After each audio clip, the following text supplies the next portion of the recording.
যেতে দাও না মা। না না, এখন খুব গরম পড়েছে, যাই না। কি হয়েছে বৌদি, ভুল টাইমে এসে গেলাম নাকি? এসে পড়েছে জ্বলনের নুন দিতে। দেখো না দিদি, এত গরম পড়ে গেছে আর ও এখন বন্ধুদের সঙ্গে দীঘায় ঘুরতে যাবে বলছে। বলছি শীতকাল এলে যাবি।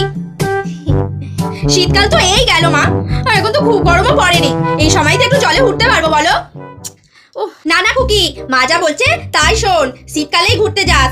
এত গরমে দীঘায় ঘুরতে গিয়ে তুই যদি আরো কালো হয়ে যাস, তখন তোকে আবার কোনো ছেলে পছন্দ করবে?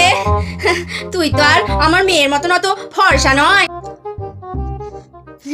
হ্যাঁ পিসি, আমি তো তোমার আর বাবার মতন কালো রং পেয়েছি, আর তুমি দেখো কালো হয়ে পিসি মশাইয়ের মতন একটা ফর্সা ছেলেকে বিয়ে করেছো। আর আমার মাকে দেখো ফর্সা হয়ে একটা বাবার মতন কালো ছেলেকে বিয়ে করেছে।